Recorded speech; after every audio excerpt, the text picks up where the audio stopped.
다 함께 기도하심으로 11월 3일 매일 예배 시작하겠습니다. 기도합니다. 거룩하신 하나님 감사합니다. 세상은 참 어지럽고 오늘도 우리의 삶 가운데에는 여러 가지 문제와 어려움들이 놓여 있습니다. 하지만 우리가 그러함에도 불구하고 우리가 마땅히 있어야 할 이 예배 자리에 하나님께서 우리를 초청해 주시고 오늘도 우리를 말씀의 은혜로 충만케 하실 줄로 믿습니다. 하나님, 이 시간도 우리의 마음을 주님께서 붙잡아 주시고 우리의 눈을 들어서 주님을 바라보는 시간 되게 허락하여 주시옵소서. 어떠한 다른 문제와 환경을 바라보는 것이 아니고 오직 하나님의 말씀을 통하여 하나님만을 바라보는 귀한 예배가 되게 허락하여 주시옵소서. 오늘도 우리의 마음이 산만해지고 또 우리 입술이 혹여 하나님께 범죄한 부분이 있습니까? 하나님 용서하여 주시고 예배를 통하여서 우리의 영이 다시 깨어나게 하시며 하나님의 거룩하심 앞에 겸손히 무릎 꿇게 허락하여 주시옵소서. 찬양 가운데 주님의 임재를 느끼게 하시고 아버지 말씀을 통하여서 하나님의 음성을 듣는 귀한 시간이 되게 하시고 또 우리가 마음의 소원을 하나님께 아뢰어 드릴 때 우리가 드리는 간구와 기도 가운데 우리의 영혼이 하나님의 은혜 가운데 세임을 얻도록 인도하여 주시옵소서. 이 시간 예배의 주인 되신 하나님께 모든 마음을 다해 하나님께 예배하며 나아갑니다. 우리의 마음이 주님의 보좌 앞에 정말 잠잠히 머물게 하시고 온전히 하나님께만 영광이 되는 귀한 예배가 되게 허락하여 주시옵소서. 감사하며 예수님의 이름으로 기도하옵나이다. 아멘. 찬송가 352장 함께 하시겠습니다.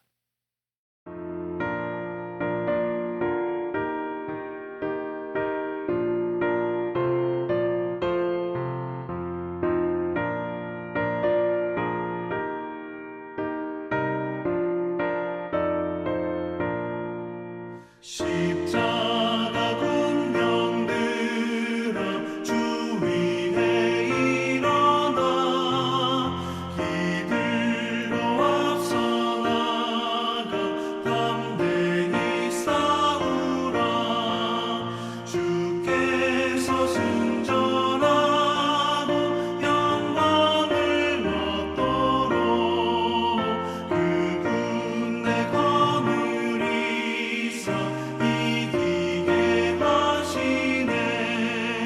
십자가 군병들아 주 위에 일어나 그 나팔 소리 듣고 곧 나가 싸우라 수 없는 원수 앞에 주 따라갈 때에 주 예수 힘을 주사 강하게 하시네.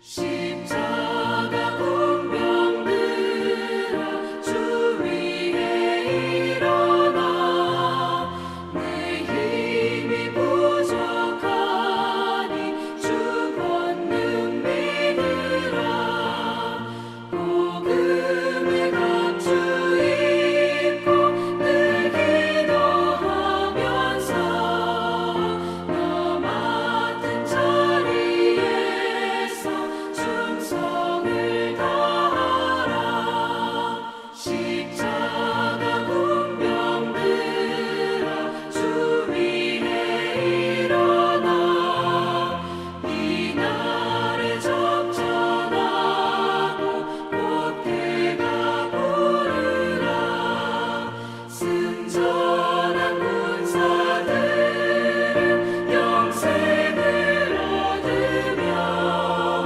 영광의 주와 함께 왕노릇하리라.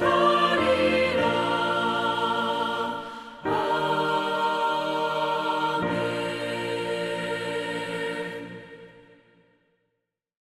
오늘 하나님께서 주시는 말씀입니다. 디모데 후서를 우리가 함께 말씀을 묵상하게 되는데요.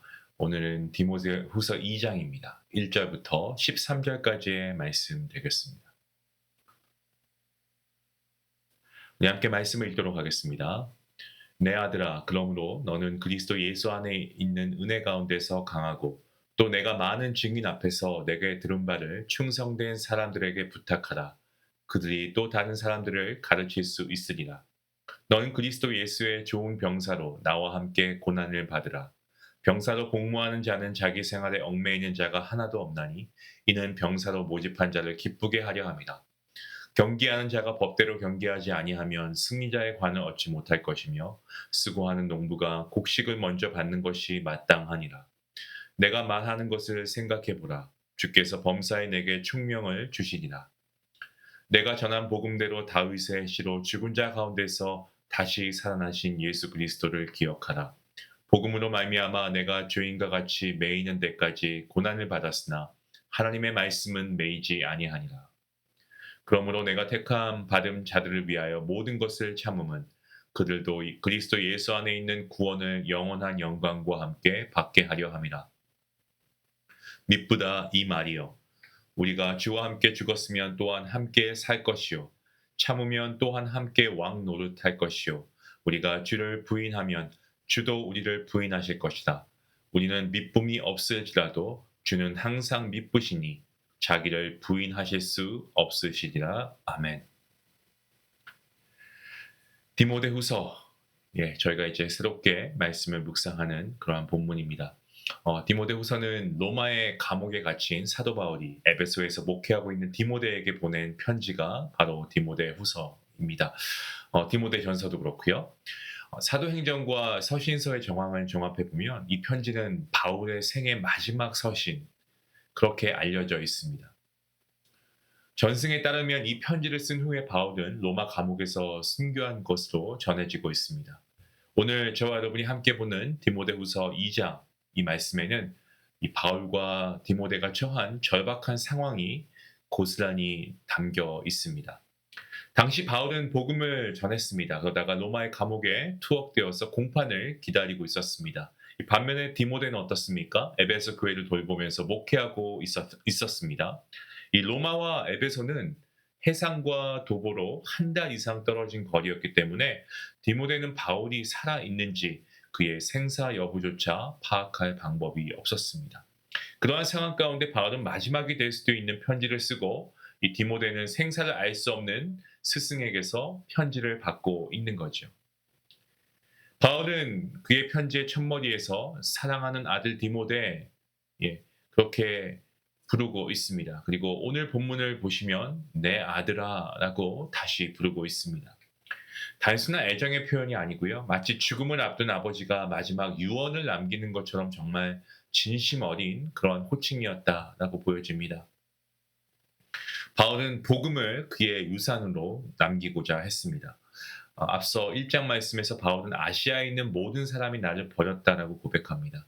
많은 사람들이 바울을 떠났고 그에게 아들이라 불리기를 거부했습니다. 어떤 그런 배신의 한 복판에 있어서 디모데는 복음을 지켜야 하는 정말 외롭고 두려운 상황이 그에게 바로 그의 앞에 놓여져 있었습니다. 이 바울은 그의 믿음이 흔들릴 수 있음을 알고 있었습니다. 그래서 1장에서부터 이 디모데의 믿음을 상기시키면서 복음 전도자의 부르심을 붙잡을 것을 당부하고 있습니다.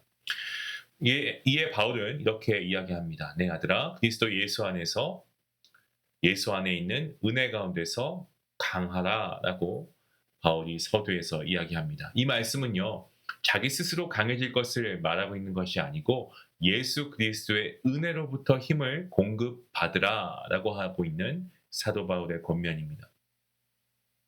디모데가 처한 현실, 불안했습니다.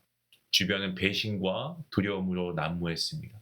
하지만 바울은 그가 자신을 둘러싼 환경을 보지 않고 정말 십자가에서 이미 완성된 예수 그리스도의 은혜를 바라볼 것을 디모데에게 권하고 있습니다.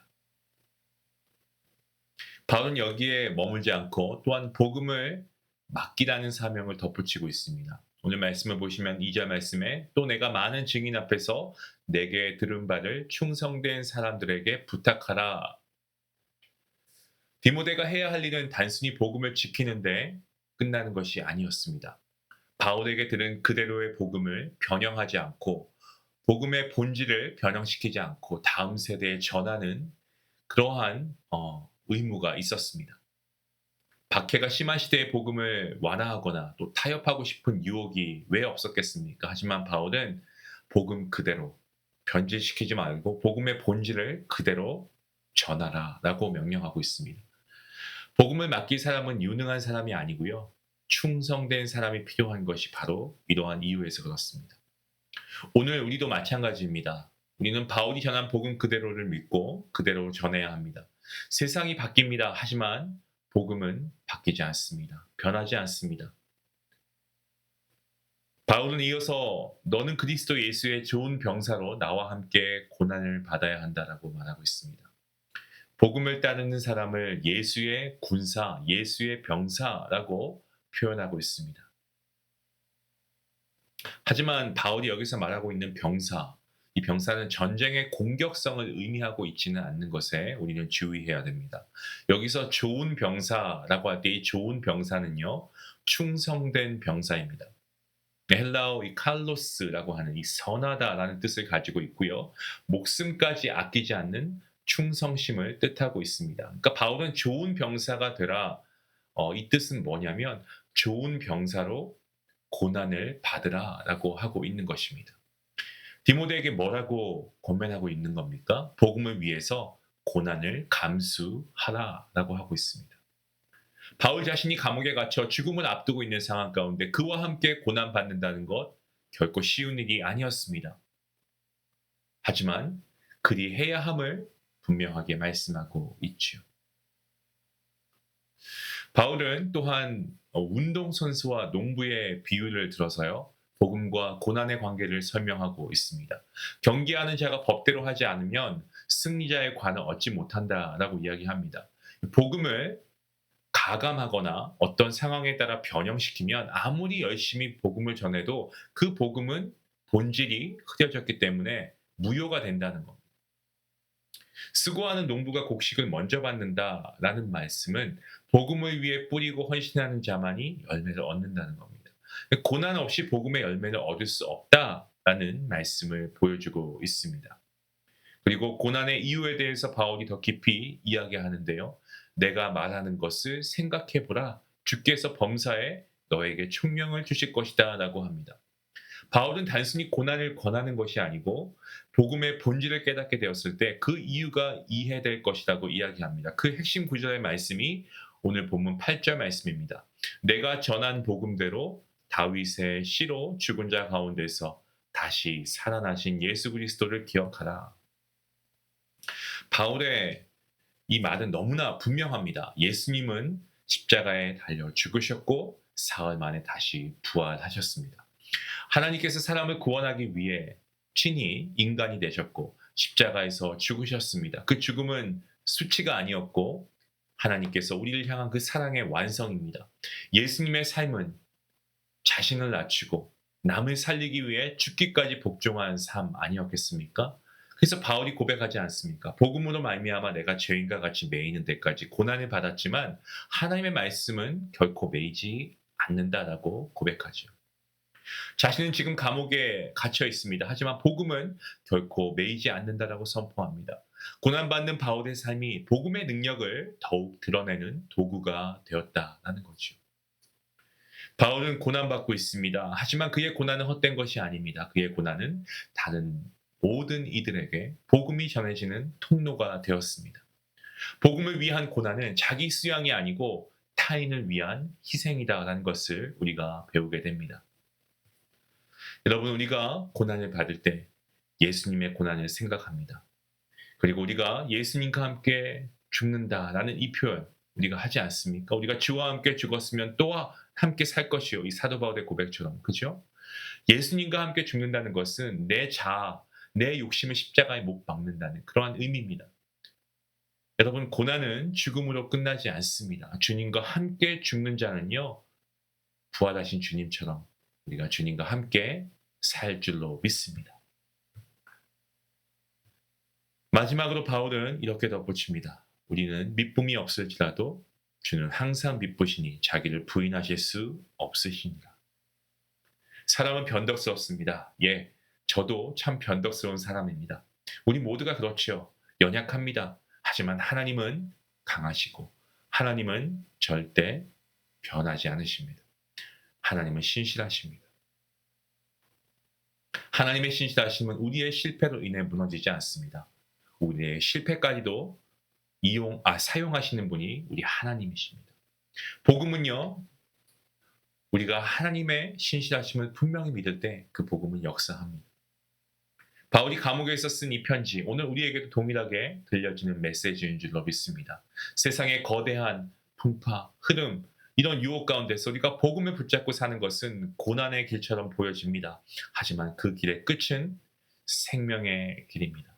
바울은 우리에게도 이렇게 말합니다. 너는 그리스도 예수 안에 있는 은혜 가운데서 강하라.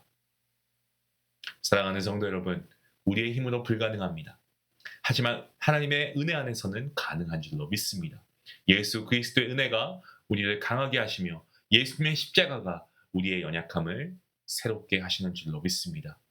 고난의 끝은 고난이 아니고 부활의 시작입니다. 사도 바울이 감옥에서 외친 이 고백이 오늘 저와 여러분 안에도 울려 퍼질 수 있기를 바랍니다.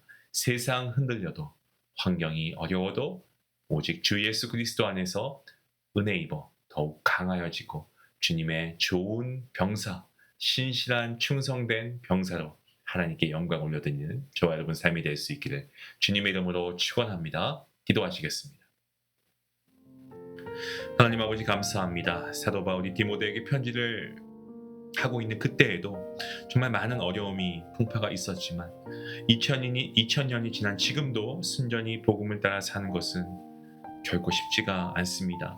정말 세속된 그런 세상의 가치, 거짓된 가치, 거대한 물결 가운데서 복음을 위해서 정말 자기 생활에 얽매이지 않는 그런 삶을 산다는 것 정말 너무나 어렵습니다. 자기를 위해 살아가기 바쁘고 남보다는 나를 더 낫게 여기려고 하고 내 소유가 더 중요하고 내가 희생되는 것은 생각할 수 없는 그런 시대를 살아가고 있습니다. 하지만 우리는 주님을 먼저 바라봅니다. 나를 위해 죽기까지 사랑하신 십자가에 죽으신 그 주님, 그리고 부활하신 주님, 그 주님께서 오늘도 우리의 산 소망인 줄로 믿습니다. 예수 그리스도께서 우리의 주님이시니 주님의 본을 따라 살기 원합니다. 그것이 생명의 길이고 그 안에 참된 삶이 있는 줄로 믿사오니 하나님 이러한 복음을 살아낼 수 있는 능력 있는 성도를 내게 허락하여 주시옵소서. 감사함이 예수님의 이름으로 기도합니다. 아멘. 오늘 우리가 말씀을 보면서 상황이 아니고 하나님의 은혜를 바라볼 수 있는 그런 귀한 저와 여러분이 될 수 있으면 좋겠습니다. 하루의 시작과 하루의 끝에서 나는 지금 내 힘으로 서 있는가 아니면 하나님의 은혜 위에 서 있는가 우리가 다시 한번 점검하고 바울이 말한 그 하나님의 은혜 가운데 우리가 능력 있는 정말 담대한 삶을 살아갈 수 있기를 원합니다. 우리 말씀 생각하시면서 함께 기도하시겠습니다.